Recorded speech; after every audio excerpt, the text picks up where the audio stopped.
Bonjour à tous, merci d'être venus nombreux à cette conférence. J'ai la joie de démarrer, donc je m'appelle Grégory Dupuis.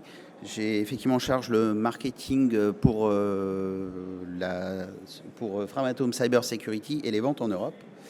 On voulait peut-être rappeler pour ceux qui ne connaissent pas bien qui est Framatome, qu'est-ce qu'on fait et pourquoi finalement existe ce Framatome Cyber Security. L'histoire est intéressante. Donc Framatome existe depuis 60 ans. C'est un leader global du nucléaire dans le monde et nous sommes une filiale de EDF, l'électricité de France.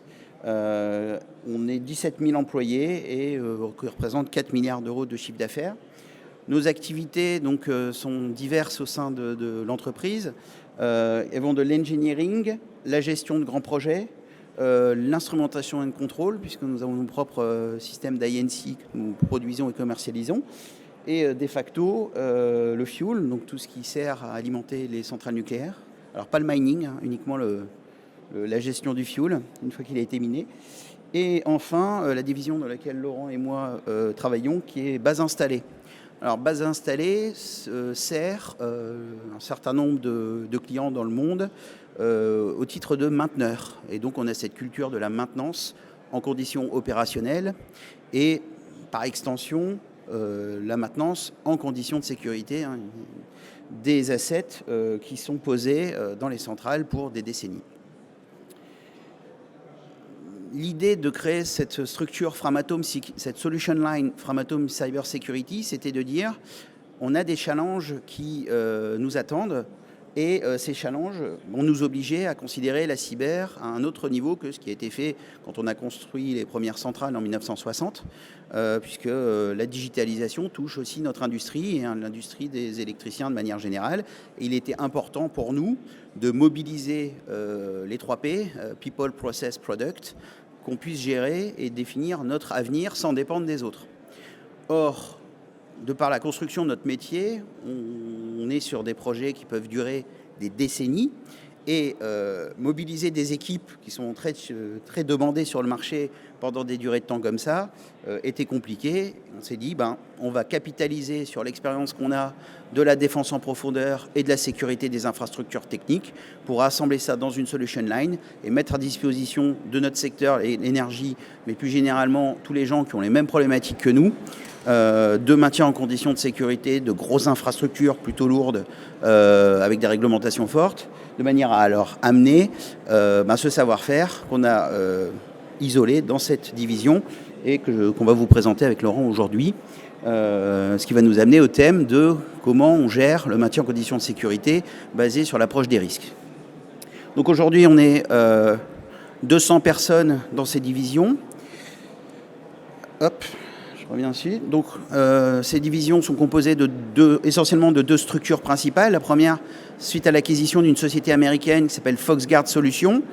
FoxGuard Solutions, c'est un historique américain du maintien en conditions de sécurité d'un certain nombre d'électriciens américains. Je crois qu'on a 300 logos quand même, ce qui est assez significatif. Et on livre pour ces électriciens, mais aussi on fait du transport avec Métro de New York et d'autres critical infrastructures. On leur livre des patchs de manière à ce qu'ils maintiennent leurs assets OT au bon niveau de résilience. Et puis, on a fait l'acquisition il y a 18 mois d'une seconde entreprise qui s'appelle CyberWatch, qui est un éditeur français de scan de vulnérabilité. L'idée est très très simple, c'est que d'un côté, on a des gens qui savent détecter des vulnérabilités, et de l'autre côté, on a des gens qui savent mettre des plans de rémédiation dans l'industrie pour maintenir en conditions de sécurité les mêmes assets. Donc l'idée, vous l'avez compris, c'est de réunir tout ça à travers pour adresser les challenges de l'industrie qui sont finalement les mêmes pour nous que pour nos confrères, qui sont de plus en plus de régulations qui viennent obliger les opérateurs à maintenir leur niveau de sécurité et à le prouver. Donc, évidemment, une augmentation des menaces je n'apprends ça à personne, qui est conséquente effectivement à la digitalisation des équipements. Et puis le besoin de sécuriser de manière continue, puisqu'il ne s'agit plus de poser un projet et d'espérer que ça tienne pendant 10 ans. On est maintenant obligé de réviser les positions de manière régulière pour s'assurer de la cohérence des solutions de cyber qu'on a mis en place. L'idée aujourd'hui, on a essayé de résumer dans ce slide l'approche qu'on a. Et vous allez voir que le risque a toute sa place et c'est le chaînon manquant finalement entre les deux mondes que je viens de citer, entre pour nous FoxGuard et entre CyberWatch. Grâce à FoxGuard Solutions, on est capable de faire de l'asset inventory. Donc on a, Laurent reviendra dessus tout à l'heure, différents éléments, on se connecte à différents systèmes qui vont nous permettre de récupérer de la télémétrie et puis de savoir ce qu'on a, puisque vous le savez, on ne sait protéger que ce qu'on voit et ce qu'on connaît. Derrière, ça, c'est une étape très très importante et souvent oubliée dans les présentations que j'entends. Dans le monde industriel, l'important, c'est de bien classifier ses assets. Parce que des assets, on en a, des équipements, on en a des milliers, des millions. Avec les sensors qu'on va retrouver dans les usines, ça peut monter extrêmement vite. Et c'est impossible d'avoir le même niveau de maturité sur l'ensemble des équipements. Et donc le travail qu'on va faire avec le client ou son partenaire ou son auditeur, de définir qu'est-ce qui est vraiment important. Donc déjà, définir la notion d'importance et définir quels assets soient associés, quels éléments, quels équipements soient associés à cette notion d'importance, c'est capital. Juste faire l'asset inventory ne sert à rien si on n'a pas mis en face une valeur, qu'elle soit safety, sur la sécurité, qu'elle soit business impact. Si on n'a pas créé en face de l'asset inventory une valeur, vous faites un inventaire, je ne dirais pas pour rien, mais à la fin, vous allez voir que vous allez vous retrouver bloqué quand on va commencer à parler de risque. Donc cette phase préparatoire, elle est importante.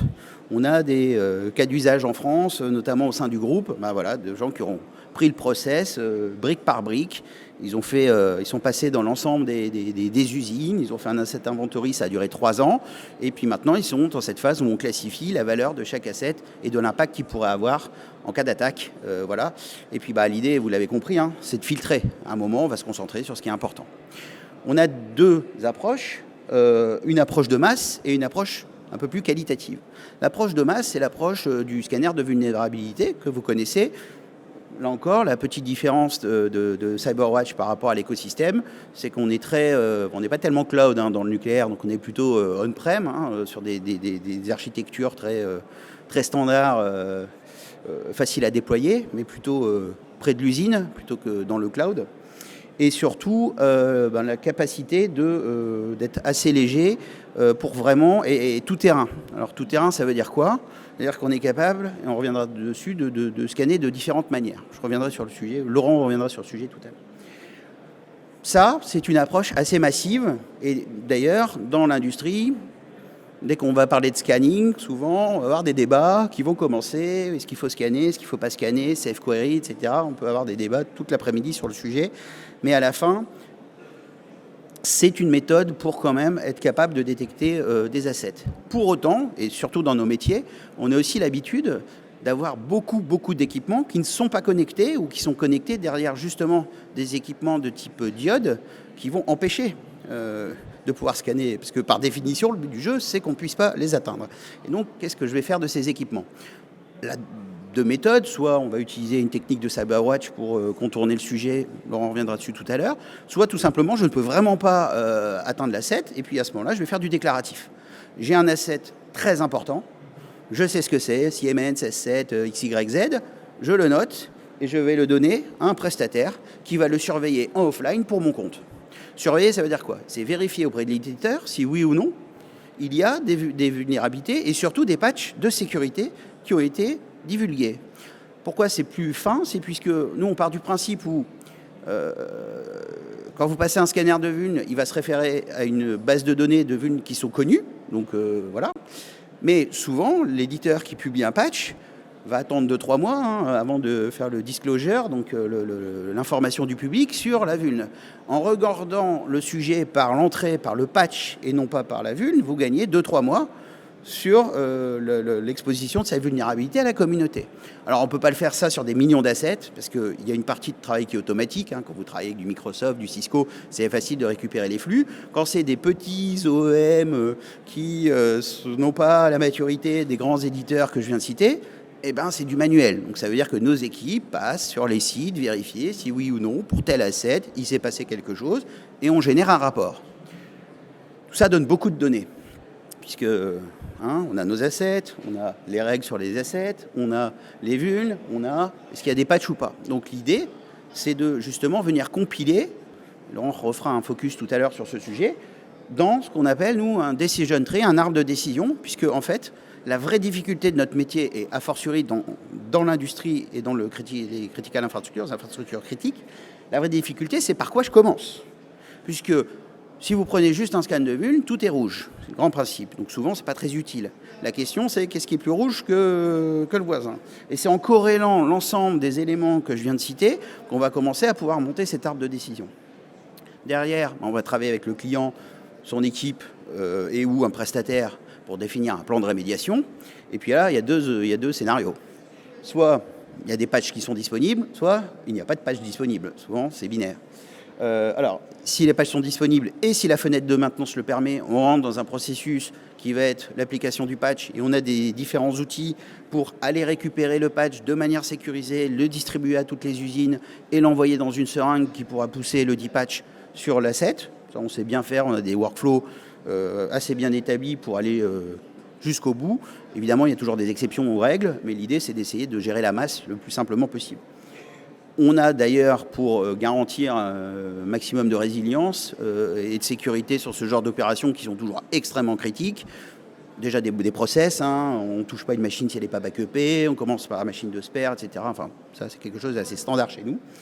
Et on a aussi un service de test et de validation de plateforme, quelque chose qu'on fait pour GE, par exemple, depuis une dizaine d'années. On récupère les patchs, on a reconstruit le système, on a fait en gros ce qu'on appelle maintenant un jumeau numérique, sauf qu'on faisait ça avant que ça s'appelle jumeau numérique. Et puis simplement, on a un cahier de test de non-régression, on va scanner une soixantaine de points pour vérifier l'innocuité du dit patch dans le floor, enfin sur la pente. Ça, c'est dans l'hypothèse où il y a un patch ou dans l'hypothèse où je peux l'appliquer. Et puis, évidemment, il y a l'autre hypothèse, c'est il n'y a pas de patch ou je ne peux pas l'appliquer tout de suite. Donc, j'ai besoin d'une mesure immédiate de rémédiation. Et là, on va travailler, là encore, avec le client ou ses partenaires pour trouver la meilleure mitigation possible de ce risque. Scellement, isolation, durcissement, etc., etc. Là, évidemment, c'est plutôt du conseil, c'est plutôt avec les partenaires et ou avec l'intégrateur qu'on va travailler le sujet. Bref.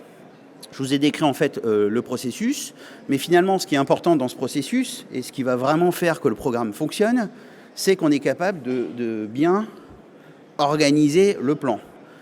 Et organiser le plan dans la masse, c'est trouver des techniques qui vont permettre de créer finalement un ranking, un classement de par quoi je commence. Et c'est là-dessus que je vais passer la parole à Laurent, qui va nous expliquer justement comment nous, on met tous ces datas ensemble pour essayer d'en tirer quelque chose d'actionnable et de faire des plans qui fonctionnent. Merci Grégory, bonjour à tous, je suis Laurent Duquesne, je suis responsable de la stratégie produit chez Framatome Cybersecurity. Donc Grégory vous a présenté, on va dire, le process, on va dire très dans son ensemble. L'idée, c'est que je vous apporte un éclairage sur 2 points, sur quelque chose d'un petit peu plus appliqué pour vous montrer voilà, notre retour chez nos clients, vraiment la convergence de l'IT et de l'OT. Le premier conseil qu'on récupère du marché, des retours marché, c'est vraiment de pouvoir s'intégrer complètement dans les systèmes d'information disponibles, dans les workflows et les outils. Ça, c'est extrêmement important parce que, comme on dit, on ne peut pas protéger quelque chose qu'on ne voit pas. Vous avez des sources d'informations sur vos assets qui sont déjà disponibles. Et donc, du coup, l'important, c'est de pouvoir se connecter sur toutes ces sources et de consolider un asset inventory. On le sait bien, dans l'OT, c'est vraiment parfois un travail de titan d'aller chercher dans tous les placards voilà, les assets qui peuvent traîner, alors qu'on a la réponse finalement en combinant les informations, tous les assets. Donc nous, on peut vous proposer une gamme de connecteurs qui va vous permettre de consolider ces informations. Voilà, ça peut être dans les Active Directory, ça peut être dans les CMDB, ça peut être aussi récupérer des informations de sondes réseau. Donc voilà, le premier point, l'asset discovery. Le deuxième point, c'est la partie, on va dire, qualification de chacun des assets et des technologies. Ça, c'est critique si on veut bien qualifier le risque qu'on a en face de nous. Je vais faire une petite aparté sur la partie scan, qui a un grand débat dans l'OT. Alors pour les gens de l'IT, c'est pas un débat. On va scanner voilà, tout son système d'information et très vite on va savoir ce qu'on a. Voilà, qu'on a un Windows 2011 avec tel niveau de KB et une centaine de logiciels dessus. On peut être très précis sur les vulnérabilités auxquelles on est exposé. Dans l'outil, voilà, on a deux chapelles. Hein. On a ceux qui ne veulent pas de scan et on les comprend tout à fait. Et puis il y a ceux qui commencent à se dire, on voit une tendance aussi. Voilà, on va scanner parce qu'on va avoir une meilleure information de risque. Moi, mon propos, c'est pas de prendre position pour l'un ou pour l'autre. À la fin, celui qui décide, c'est le patron de la plante. C'est lui qui porte la responsabilité de la production et de faire sortir les produits, les camions, et de maintenir tout ça en conditions de sécurité. Nous, notre but, c'est vraiment de fournir toutes les technologies qui vont vous permettre de caractériser ça. Voilà, donc on pourrait s'étendre sur toutes les gammes, toutes les technos qu'on vous fournit, mais c'est vraiment un enjeu de vous offrir ces outils, tous ces types de scans pour pouvoir avoir une photo exacte et décider. Pour ce qui est de décider par rapport au risque, on a une approche en fait en 3 niveaux, et là on va plutôt parler de l'outil parce que... Hop là. Voilà. On va plutôt s'attarder sur la partie OT parce que dans l'IT, finalement, c'est assez simple. Quand on parle d'OT, il faut vraiment... notre conseil, c'est d'utiliser les outils comme moyen de discussion en fait, entre les équipes sécurité et les équipes des automaticiens. C'est parfois il y a un fossé important entre ces deux types d'équipes. Mais quand on se retrouve en fait, autour d'un outil et d'un processus de décision, ça clarifie en fait...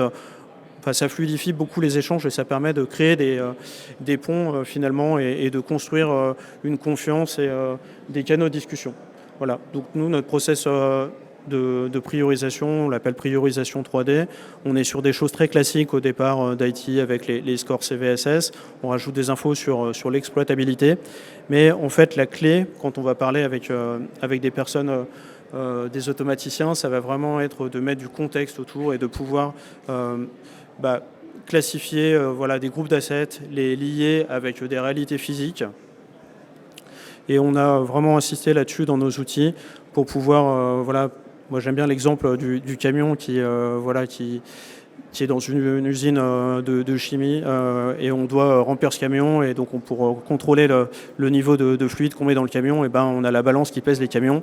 Voilà, la balance qui pèse les camions, ce qui est important, c'est de pouvoir indiquer que il nous faut un niveau de disponibilité qui est maximum. Alors l'intégrité et la confidentialité finalement, c'est peu important là-dessus. Voilà, nos solutions vont vous permettre finalement de rentrer tous ces paramètres, de les automatiser et de pouvoir décider finement. Donc cette priorisation 3D avec ensuite des discussions avec nos équipes d'automaticiens, ça va vous permettre finalement de prendre les bonnes décisions, de prendre des décisions éclairées. Une autre façon aussi de voir les choses, et c'est quelque chose que nos outils vont vous permettre, quand vous avez déjà un premier niveau de maturité dans la gestion des vulnérabilités, ça va être de regarder comment une combinaison en fait, de vulnérabilités qui va impacter votre système d'information va pouvoir être exploité, d'identifier les vecteurs d'attaque par rapport à des frameworks comme le MITRE ATT&CK et donc de regarder comment cette combinaison va pouvoir impacter votre risque et donc de prendre des décisions là aussi qui seront plus éclairées. Voilà. Je pense qu'on pourrait parler des heures avec Grégory de ce sujet qui nous passionne. En tout cas, si vous avez des questions, n'hésitez pas à nous les poser. Merci beaucoup de nous avoir écoutés et nous sommes au stand 803, donc juste derrière. On se fera un grand plaisir de répondre à vos questions aussi là-bas et de vous parler de notre approche de MCS. Voilà. Est-ce que vous avez des questions ? Ouais.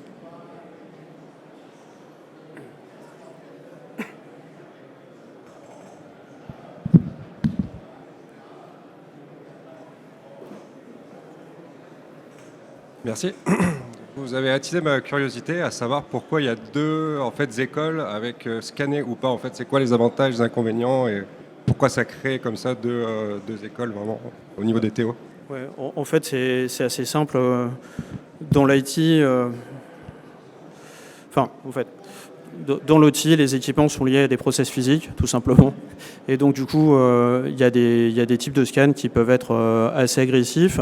Il y a aussi des équipements outils qui ont parfois, nous on voit dans des centrales qui peuvent avoir 20 ans d'âge. Et donc du coup, on va pouvoir envoyer des scans sur des équipements qui vont mal répondre en fait à ce type de scan et qui peuvent mettre en vrac une chaîne de production dont on n'a parfois plus la documentation. Donc c'est un vrai sujet avec lequel il ne faut pas plaisanter, parce que finalement quand on est responsable d'une chaîne de production et qu'on regarde finalement ce qui sort de la chaîne de production, les camions qui doivent partir pour livrer les fournisseurs, ou des opérateurs d'infrastructures de transport qui doivent transporter des passagers, on ne peut pas se permettre finalement de mettre en vrac une chaîne de production pour détecter des vulnérabilités. Voilà. Donc l'important c'est finalement d'avoir les bons outils, d'avoir la connaissance. Nous, nos équipes peuvent vous accompagner en fait dans l'application dans l'utilisation des bons outils, et puis peu à peu en fait en connaissant ces outils, en discutant, on arrive à trouver les bonnes choses, les bons procédés, tout simplement. Sur le sujet, finalement, nous, on est des industriels.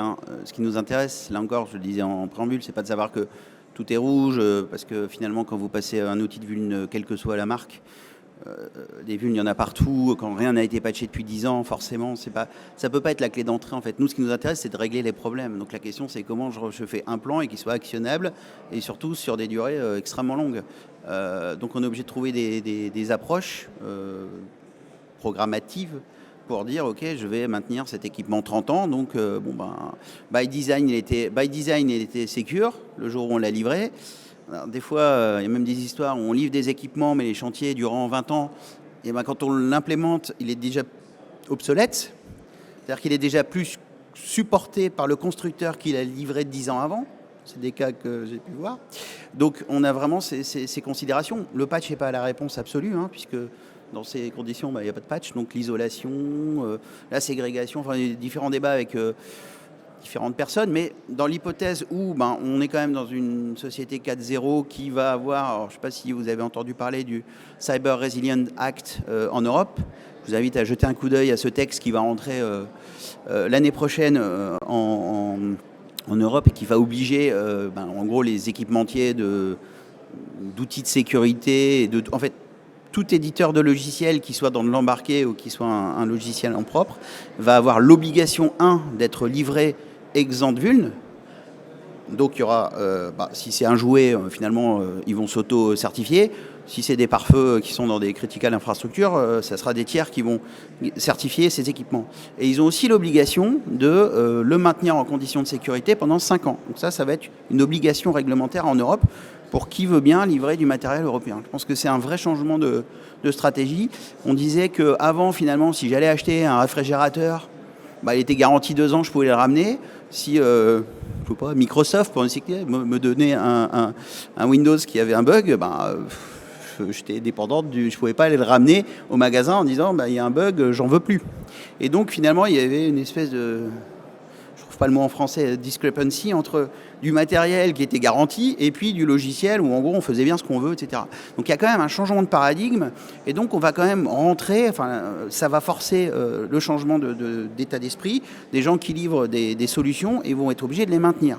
Pour autant, si derrière l'industriel n'applique pas les patchs, en tout cas les opérations de rémédiation, ça sert à rien. Donc il faut qu'on soit deux dans la barque. Il faut qu'il y ait l'industriel qui, by design, sécurise ses systèmes, 2, ait des programmes long terme de mise à disposition de patch. 3, qu'on classifie si finalement l'asset il est important ou il n'est pas important, parce qu'on ne peut pas s'occuper de tout, ça ne marche pas de manière générale. Et puis 2, des processus réguliers qui permettent d'appliquer les 10 patchs qui seront livrés à partir de... alors c'est fait par les grands, les Siemens, etc. Ils ont des programmes. Quand c'est des petits OEM, des petits fabricants de machines, ils n'ont pas du tout la culture. Nous, on le voit dans la supply chain, il y a des écarts assez violents de maturité dans la cyber-industrielle. Je ne sais pas s'il y a d'autres questions. C'est sûr que vous avez en partie répondu à une de mes questions, qui est que tout ce qui est objet connecté dans les infrastructures les plus critiques sont vulnérables en termes logiciels. Les systèmes embarqués ne sont pas des systèmes qu'on connaît, ça n'a pas d'antivirus, ça n'a pas rarement de mise à jour. Et lorsqu'on a la possibilité de les scanner, on constate que c'est au rouge carrément. Et pour vous, quelle est la meilleure approche? On continue aussi à avoir dans des grandes organisations, peut-être ce que certains ne gèrent pas, des réseaux OT connectés au réseau TI. Qu'est-ce que vous suggérez comme mesure à ça? Parce qu'on croit, vu que c'est des systèmes assez vulnérables, qu'on devait totalement segmenter les réseaux OT. Oui. Je ne sais pas si tu veux répondre, mais le modèle Purdue déjà définissait des zones dans lesquelles effectivement l'IT ne parle pas à l'OT, etc. Enfin, ça c'est déjà documenté dans les modèles Purdue. La question que j'ai eue hier, c'était finalement, est-ce qu'en 2023, le modèle Purdue, il tient encore alors que finalement, on va avoir des flux qui vont sortir dans tous les sens. On parlait d'équipements qui se baladent avec des clés 5G, quand ce n'est pas des cartes SIM, il n'y a même plus de clés maintenant. Donc est-ce que le modèle Purdue ne va pas exploser à cause de la 4.0 ? Je pense que c'est la question qui est sous-jacente. Et qu'est-ce qu'on fait dans ce cas-là ? Je pense que les outils de détection... Là, pour le coup, pour moi, ils auront un sens, puisque ce n'est pas détecter si finalement il y a des menaces, c'est détecter s'il y a des flux qui font que le modèle traditionnel de défense en profondeur avec je mets un pare-feu, je mets un deuxième pare-feu, je mets une diode, je mets une deuxième diode au cas où, et ça va exploser, puisqu'il y aura des connexions. Et donc là, effectivement, on a besoin de connaître, finalement, c'était l'applicabilité d'une attaque, mais dans un contexte où potentiellement on pourra avoir des gaps dans son modèle où on pensait qu'en fait on a créé le château fort et en fait il est perméable. Enfin, c'est mon point de vue.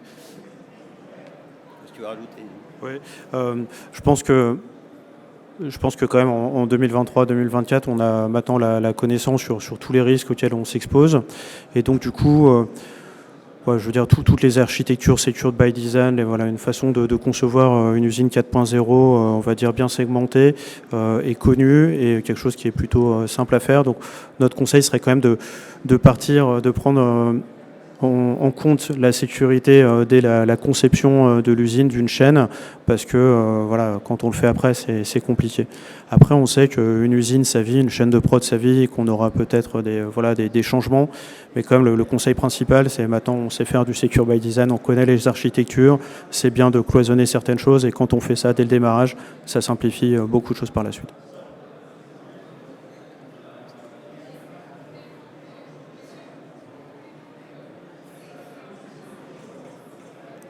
Excusez, moi j'avais une question comme ça, on parlait du modèle Purdue tantôt. En Amérique du Nord, je vais vous dire une chose, c'est connu beaucoup du côté ingénierie, automatisation, côté cybersécurité. Moi, ça fait une vingtaine d'années, 10 ans que je suis dans le domaine de la cyber, j'ai été en automatisation puis dans le transfert entre les deux.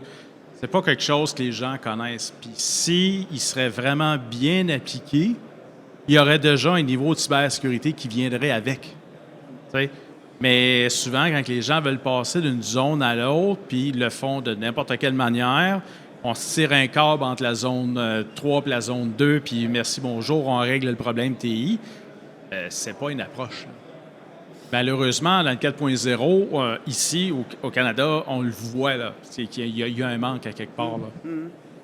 Non, mais là encore, le modèle Purdue appliqué dans les règles de l'art, c'est formidable. Oui. Le problème, c'est que ça, en 2023, avec des connexions dans tous les sens, ça marche plus, en fait. Donc, la question, c'est pas est-ce que j'abandonne le modèle, c'est je continue d'appliquer le modèle, mais je détecte des connexions rogue qui cassent ce modèle. Parce que du coup, si on en revient à la thématique du jour, c'est-à-dire que mon risque, il vient d'augmenter, puisque j'étais parti du principe où ça ne sert à rien de patcher le niveau 0 parce qu'il ne va rien se passer parce que je l'ai isolé au maximum. Ah oui, mais pas de bol, quelqu'un a fait un remote access pour faire de la maintenance. Et du coup, je dois réévaluer le risque. Et donc, on continue. Donc, je dois avoir des sondes qui me disent, attention, soit quelqu'un a modifié le trafic firewall en disant j'ai autorisé des échanges alors que ce n'est pas toléré par le modèle, par exemple, ou un tiers est venu rajouter une rogue connection. Et donc, on doit être capable de détecter de remettre en perspective, tu parlais de Mitrattack et de l'exploitabilité. L'exploitabilité, elle doit être aussi en fonction des règles de pare-feu ou des règles de réseau. Là aussi, le Purdue, ça passe pas. Et puis, j'ai créé une connexion où j'ai mal configuré mon pare-feu. Là, le risque, il remonte. Et ça, on doit être capable de le modéliser à l'échelle de... Nous, on a des clients, il y a 100, 150 usines. Le gars, il ne check pas tous les règles de pare-feu tous les jours. Et pour autant, s'il ne le fait pas, il y a une mauvaise évaluation du risque. Je suis rappelé par le time. Il y a une mauvaise évaluation du risque. Et donc, la question, là encore, quand on travaille à l'échelle, c'est comment je considère l'ensemble de ces paramètres, les règles de réseau ou le modèle Purdue, ce qui pour moi est plus ou moins la même chose, et un paramètre de calcul du risque. Et donc de l'exploitabilité d'une attaque ou pas. Et il faut qu'on le considère de manière automatique, sinon c'est ingérable.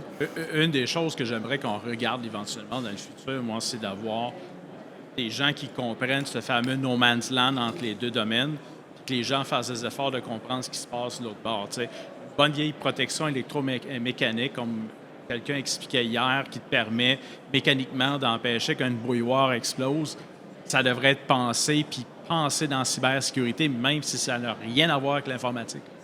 Puis de l'autre côté, que des gens de cyber comprennent d'où ces gens-là partaient, puis d'être capable d'amener sensiblement quelque chose de semblable au niveau de sécurité. Il faut que la sécurité physique, dans le fond, la sécurité machine, puis la sécurité informatique viennent à se parler et travailler ensemble. On a un programme de R&D chez le groupe EDF où justement on fait des proof of concept de SIEM qui gèrent des attaques de sécurité physique liées à des attaques cyber. On a des proof of concept à l'aéroport de Zagreb, on a des proof of concept dans le port de Bordeaux, où en gros, on a un drone qui survole et 2 minutes après, on a un scan sur le firewall. Et donc, on va considérer aussi, dans l'évolution du risque, des attaques conjointes, notamment sur les critical infrastructures physiques et logiques, pour là aussi évaluer le risque en temps réel.